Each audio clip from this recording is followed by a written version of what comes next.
Ser líder y ser entrenador no es nada fácil. Algo puntual no puede ser un juicio general de nosotros mismos. Yo tengo que juzgarme por lo que hago pues, en 3 meses, en 6 meses, en un año, y eso no es un partido. Que es entrenador, independientemente de que esté con trabajo o esté sin trabajo. A mí me gusta mucho y creo que es muy recomendable utilizar el humor. Parece que solo somos buenos profesionales cuando estamos serios.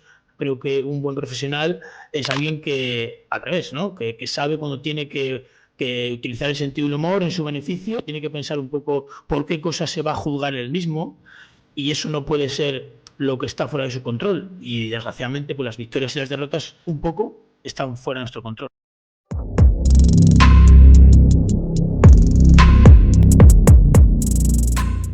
Hola a todos, bienvenidos al canal, bienvenidos a Valer Perspective. Hoy estamos de vuelta con un nuevo episodio. Tenemos una charla con un invitado vinculado al ámbito de la psicología deportiva. Hoy está con nosotros Alfonso Rodríguez. Bienvenido, Alfonso, un placer tenerte por aquí. Muy buenas, Diego, muchas gracias por invitarme a tu canal. Nada, para nosotros, como te digo, es un placer. Creemos que la psicología deportiva es también algo de lo que hay que hablar y que es súper importante y más en el ámbito del deporte. O sea que, lo primero de todo, ¿cómo te encuentras? ¿Va todo bien? Muy bien, muy bien. Pues afortunadamente muy contento de poder charlar contigo y hablar de todas estas cosas tan interesantes. Hoy nos centraremos un poco más en lo que es la figura del entrenador, bueno, al final es una pieza trascendental dentro de cualquier equipo que también tiene bastantes responsabilidades a su cargo y, bueno, analizaremos un poco su papel, situaciones a las que se puede enfrentar en el día a día y también, pues, desde tu figura como psicólogo deportivo, plantearás algunas claves bueno, que puedan ser de utilidad. O sea que, si te parece, empezamos, Alfonso. El entrenador desempeña un papel trascendental, como decía, en la estructura de cualquier equipo, ¿no?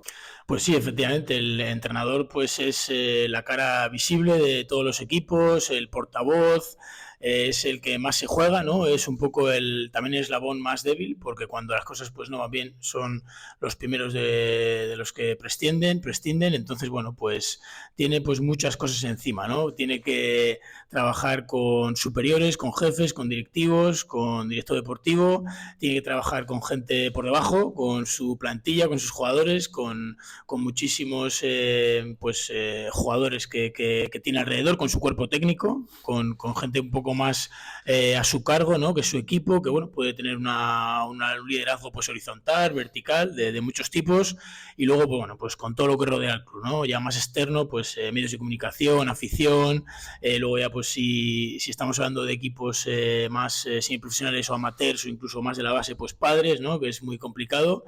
En fin, una labor muy difícil, y ser líder y ser entrenador no es nada fácil. ¿Y cómo puede gestionar el entrenador toda esta situación, todas estas responsabilidades que tiene, para que no le afecten en su rendimiento diario ni tampoco en el de su equipo? Bueno, pues yo creo que lo primero que tiene que hacer un entrenador es dejarse ayudar, ¿no? Creo que es súper importante que no quiera pues controlarlo todo, que es yo creo uno de los principales problemas que se encuentran, y que les dice su cabeza que tienen que tenerlo todo bajo control, que si no lo dominan todo y no lo controlan todo no van a salir bien las cosas, que tienen que ser expertos en todo y tienen que estar en cada decisión que se toma. Y lo primero que creo que tienen que hacer es pues saber delegar, dejarse ayudar y rodearse pues de especialistas en las diferentes áreas del rendimiento, para que no tengan que necesitar 30 horas al día para hacer las cosas, porque eso es un desgaste que es imposible de gestionar mentalmente para una persona. Y bueno, pues esto es lo principal, ¿no? Tenemos el preparador físico que se encarga de la parte física, tenemos el fisioterapeuta, tenemos el entrenador de porteros, tenemos pues ciertos miembros del cuerpo técnico que son muy importantes, y luego pues la figura del psicólogo deportivo, ¿no? Yo creo que es fundamental para que en la parte mental, en la parte de autogestión individual y personal del propio entrenador, pues se deje ayudar por el experto en la materia, el especialista en lo mental y en la cabeza. Bueno, pues creo que esto cada vez está más instaurado, y se va haciendo cada vez más. Y creo además que es muy interesante lo que dices. En el caso de fútbol, te digo, ¿no? Al final las plantillas son más amplias, pero baloncesto, por ejemplo, que suele ser de 12, 14 el roster, es normal que también con todo lo que decimos, jugadores, directivas, toda la comunicación que tienes que hacer con las áreas pertinentes, esta preparación física, psicología deportiva, cuando esté instaurada en un club, te obliga a que de alguna manera u otra siempre hay un error, ¿no? Como le puede pasar también al jugador. ¿Cómo puede el entrenador convivir con ese error? Bueno, el error, ¿no? La gestión del error, esto tan importante que tanto nos cuesta, bueno, pues llevar, afrontar y convivir, ¿no? Al final, pues no deja de ser una persona, un trabajador de deporte que es supuestamente juzgado por cómo van los resultados, ¿no? Al final se parece más a un deportista de lo que parece. Entonces, como el jugador, como el baloncestista, como el futbolista tiene que convivir con el error, no exigirse el partido perfecto porque es imposible, pues el entrenador también tiene que dejar de exigirse el entrenamiento perfecto, la semana perfecta, el partido perfecto o la dirección de partido perfecto. Creo que esto es fundamental, aprender a convivir con que desgraciadamente pues el entrenador tiene muchísimas cosas que no dependen de él al 100% y que no deben pues no debe exigirse que lo que no depende de él esté perfecto. Claro. Hay un asunto que yo te quería comentar en relación también al equipo y aplicándolo a la figura del entrenador, la cohesión grupal que comentábamos antes de iniciar la charla, ¿no? ¿Cómo el entrenador, siendo una parte tan importante en un equipo, puede contribuir a que la cohesión grupal sea la mejor posible? Bueno, la famosa cohesión grupal, ¿no? El famoso pues compromiso, vínculo, buen rollo, un poco pues todo esto que los deportistas, que los baloncestistas, futbolistas, jugadores de un equipo colectivo tienen que tener. Bueno, esto yo creo que es algo que, bueno, pues que es muy importante cada vez más y se está valorando, ¿no? Como algo que es algo que si se trabaja bien y tiene buena salud, pues ayuda a conseguir buenos objetivos. Yo creo que es algo que no hay que exigirse que desde el primer día haya mucha cohesión grupal o buena cohesión grupal, no es algo que se trabaje de un día para otro y ya el siguiente partido hace ganarnos el partido, no, creo que esto es algo que hay que trabajar a largo plazo, desde el primer día de entrenamiento de la pretemporada y pensar que es algo que hay que ir trabajando durante todo el año y que solo con el paso de varios meses va a ir ayudándonos, ¿no? La cohesión grupal. Bueno, pues yendo un poco a lo más concreto, pues haciendo actividades grupales en las que los compañeros, los baloncestistas, los jugadores, pues sientan que están unidos, sientan que comparten algo, sientan que disfrutan haciendo una actividad, que sufren haciendo una actividad, algo que les une, algo que tengan una anécdota para contar, pues semanas después, algo que recuerden con buen rollo, pues bromas, risas, ¿no? Cosas que les pongan un poco también al límite a veces, en ambos sentidos, ¿no? En sufrir y disfrutar. Y bueno, pues podríamos estar, yo creo que horas hablando de diferentes actividades que se pueden hacer en pretemporada, ¿no? Porque es cuando más hueco hay, cuando más tiempo hay, porque no hay puntos en juego, ni competición, ni partidos, y luego ya pues hay que trabajarla de otra forma. Pero no hay que olvidar que es algo que se trabaja con el paso de las semanas, con el paso de los meses desde el principio y a largo plazo. Hay otro aspecto también relacionado un poco, influye también, por supuesto, ¿no? En la cohesión grupal, pero lo que se conoce ahora como buen comunicador, ¿no? Del entrenador, la importancia que tiene bueno, que sepa transmitir, bueno, que todos también estén en el mismo barco, ¿no? Un poco lo que comentas y que puedan entender la idea que él quiere llevar al equipo. Para el entrenador que quizás pueda percibir que no está siendo capaz de transmitir su idea de forma correcta, bien puede ser por habilidades comunicativas, bueno, note que los jugadores no le están entendiendo. ¿Cómo puede mejorar en esta faceta, en este área comunicativa?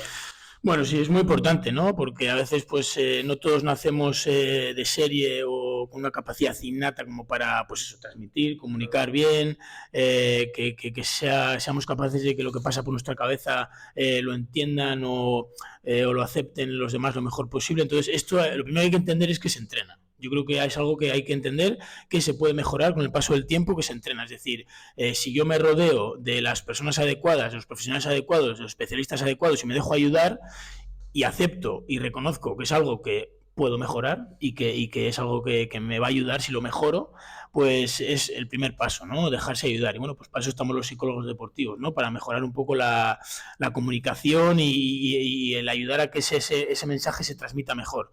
Bueno, pues ¿cómo se hace? Bueno, pues hay muchas formas, ¿no? Primero, tratando de elegir bien las palabras, de jugando mucho con el bueno pues con el reforzamiento positivo, con el ánimo, con el premio, ¿no? A los deportistas, sabiendo qué tipo de comunicación hace falta a nivel colectivo y a nivel individual, sabiendo cuándo hay que hablar con ellos y de qué forma. No es lo mismo hablar con ellos pues el primer entrenamiento de la semana que el último, o no es lo mismo hablar con ellos antes del partido que después, que yo creo que después pues no hay que hablar con ellos, o no es lo mismo con ellos hablar de táctica y de estrategia y conceptos muy concretos que hablar de algo más emocional o más pasional. No es lo mismo hablar con ellos de algo pues gracioso, una broma o un chiste, que pues algo que nos pongamos serios, ¿no? No tiene nada que ver. Bueno, yo creo que lo primero es conectar con los deportistas, con los baloncestistas, con los futbolistas,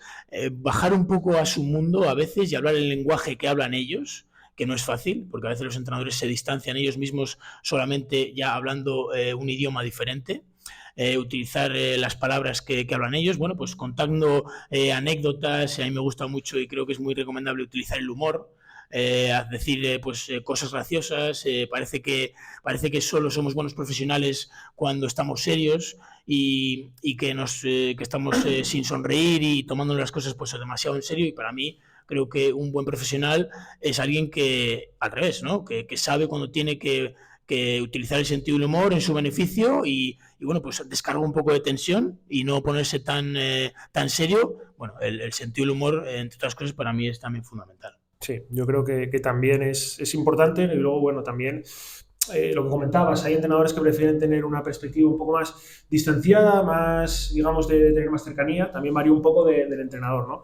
Pero se me está ocurriendo justo, según comentabas, que en una labor como la del entrenador, que al final hay tantas situaciones que no puede controlar, que parece que si ganas eres buen entrenador, si pierdes no eres buen entrenador, hay que echarte. Yo pienso realmente que igual en las victorias no quiere decir siempre que las cosas se estén haciendo perfectas. Es decir, algo estás haciendo bien, evidentemente, pero en las derrotas tampoco. Esa convivencia del entrenador con soy mejor porque gano, soy peor porque pierdo, ¿cómo lo ves tú? Bueno, pues eso es un tema interesantísimo, ¿no? Porque estamos todo el día con eso de somos buenos si ganamos y no somos y somos malos si perdemos. Esto pasa en los deportistas, pasa en los futbolistas, los baloncestistas y también en el resto de deportes pues, individuales también, ¿no? Y con los entrenadores pasa igual. Encima, pues ellos lo tienen más difícil porque si no ganan X partidos o si pierden 5 partidos seguidos, pues ya sabemos lo que pasa con ellos, ¿no? Que pierden el trabajo. Entonces están mucho más expuestos a que les juzguen y les etiqueten y les valoren por si ganan o pierden. Entonces creo que la fortaleza mental un poco aquí y el liberarse, el limpiarse de por lo que los demás me juzguen es súper importante. Uno tiene que pensar cuando es entrenador que es entrenador independientemente de que esté con trabajo o esté sin trabajo. Un entrenador tiene que pensar que no le define los partidos que gana, los partidos que pierde. Un entrenador tiene que pensar en qué tipo de entrenador quiere ser a medio plazo y a largo plazo. Tiene que pensar un poco por qué cosas se va a juzgar él mismo. Y eso no puede ser lo que está fuera de su control. Y desgraciadamente, pues las victorias y las derrotas un poco están fuera de nuestro control, a veces mucho, ¿no? Entonces, tenemos que decidir por qué nos juzgamos nosotros mismos. Los demás, pues que nos juzguen por lo que quieran, ¿no? Pero nosotros mismos nos vamos a juzgar por lo que está bajo nuestro control. Es, pues, el día a día, ¿no? Planifico bien mis entrenamientos, intento sacar lo mejor de mis futbolistas, intento sacar lo mejor de mi cuerpo técnico, doy lo máximo de mí mismo, la dirección de partido la hago lo mejor posible, trato de comunicarme también, como decía Diego antes, lo mejor posible, es decir, trato de definirme y de evaluarme y de decidir qué entrenador soy y qué entrenador quiero ser por lo que está bajo mi control, ¿no? Y bueno, pues ganar o perder no es eso, no está bajo nuestro control. Claro, al final, claro, tú puedes hacer bien tu trabajo, pero siempre hay situaciones, como pasa con el deportista, que no están bajo tu control al 100%, ¿no? Porque haces un deporte colectivo con jugadores, árbitros. Y justo, enlazándolo un poco con esto, por lo que comentabas también, ¿no? A veces esa inmediatez, esa falta de paciencia, el resultadismo, ¿no? Cuando llega una situación en la que un entrenador está en una racha negativa o que el club tiene unas expectativas y no se están cumpliendo, y él es consciente, pero está, por así decirlo, en un match ball, ¿no? En una situación que sacas un buen resultado o te puedes ir ya. ¿Cómo puede afrontar el entrenador esta situación para que le afecte lo mínimo posible, como lo comentábamos antes, en su día a día? Es decir, que él se pueda extraer un poco de toda esta tensión extra que se genera en estas fechas e intentar afrontar el partido sabiendo que no depende de él ganar o perder de la forma más seria posible, ¿no?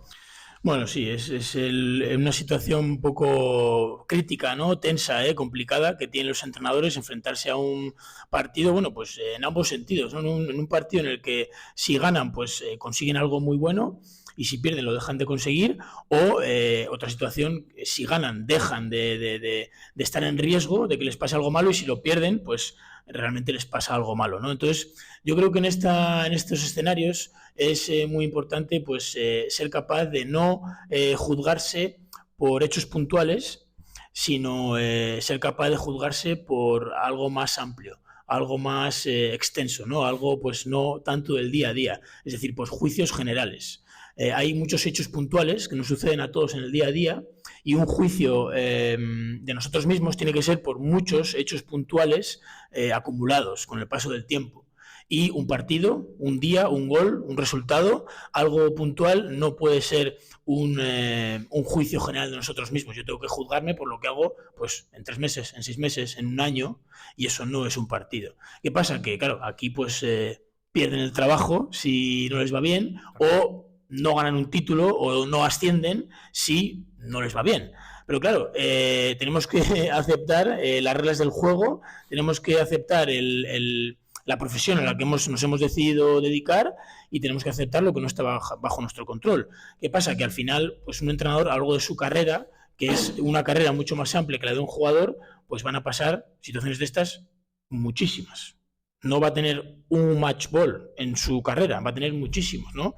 Y al final tenemos que pensar también, pues, a qué entrenador no le acaban echando, a qué entrenadores llaman, ¿no? Si llaman a los que han echado o a los que no han echado, como a casi todos o a todos les echan en algún momento, pues cuando se llama a un entrenador es a un entrenador que seguramente hayan echado antes, porque que te echen siendo entrenador es algo que va con el puesto, es algo que te va a tocar tarde o temprano. Entonces tenemos que convivir un poco con estas cosas, ¿no? Yo no soy mal entrenador por perder este partido, yo no soy mal entrenador porque me echen de este trabajo, voy a experimentar muchas veces esta situación, así que más vale que me acostumbre a ella, es lo que me toca. Si me echan, pues yo sigo siendo el mismo entrenador que ayer, igual de bueno o igual de malo, ¿no? Entonces tengo que intentar ir poco a poco, intentar crecer con lo que está bajo mi control y no dejar juzgarme por esas cosas. Qué importante lo que dices, y al final, bueno, pues lo que dices es una labor, la del entrenador, muchas veces que la gente no llega a entenderlo, muchas veces ni los propios deportistas, ¿no? Lo podemos entender, porque al final el deporte también es una situación de muchas pulsaciones, ¿no? Por momento, y lo que dices, al final tienes que entender que va a haber también esos momentos malos que precederán seguramente a otros más positivos, ¿no? Y para terminar, para tampoco demorar demasiado el vídeo, ya sabéis, si tenéis cualquier duda relacionada con este mismo tema, la podéis dejar con Alfonso, haremos una parte 2, seguro. Y esto, en este último caso práctico, más aplicado a lo que es el, digamos, baloncesto de cantera, ¿no?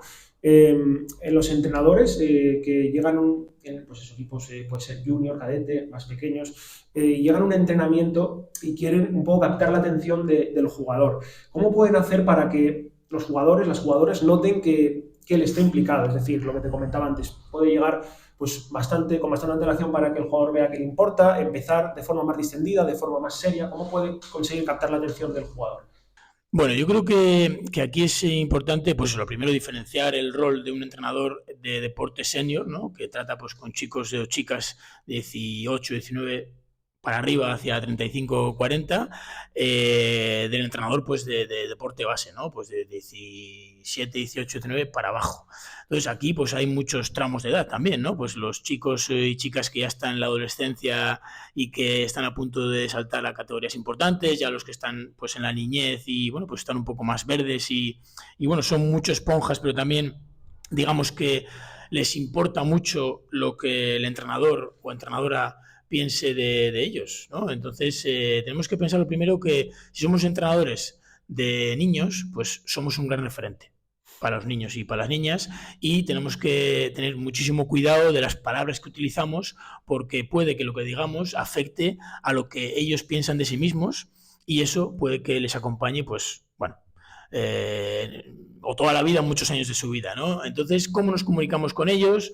Como decía Diego, para captar su atención, para lograr que les guste un ejercicio, para lograr que tenerlos ahí contentos y tenerlos vinculados con nosotros y lograr ese compromiso. Bueno, pues hay que hablar su lenguaje, hay que bajar a su nivel, hay que hablar el lenguaje que ellos entiendan, hay que pues hablar de temas a veces que les preocupan a ellos, gastar una broma, acercarse a ellos, no mostrarse distante. El tono de voz es muy importante, las palabras que utilizamos, las pausas también para captar su atención. No hay nada que capte más la atención que el silencio, ¿no? El silencio es muy importante y cuando hay silencio pues parece que todo el mundo está esperando que alguien diga algo, entonces ahí es cuando podemos intervenir y bueno, pues tratar de primero, en un primer momento, plantear ejercicios que a ellos les motiven, les gusten, que sean más algo pues de recompensa inmediata, de premio inmediato, algo que les divierta y luego ya pues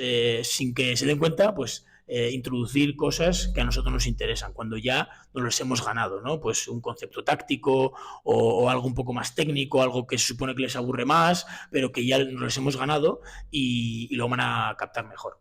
Muy interesante.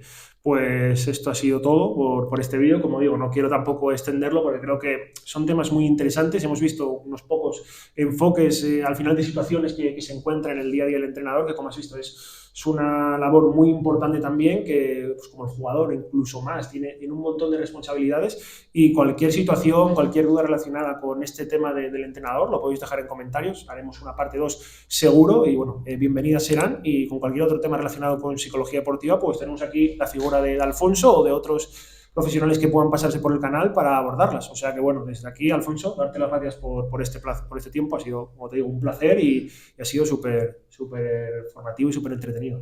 Gracias a ti, Diego, y espero veros en futuros vídeos. Pues nada, esto ha sido todo. Nos vemos en siguientes vídeos. Un saludo. Hasta luego.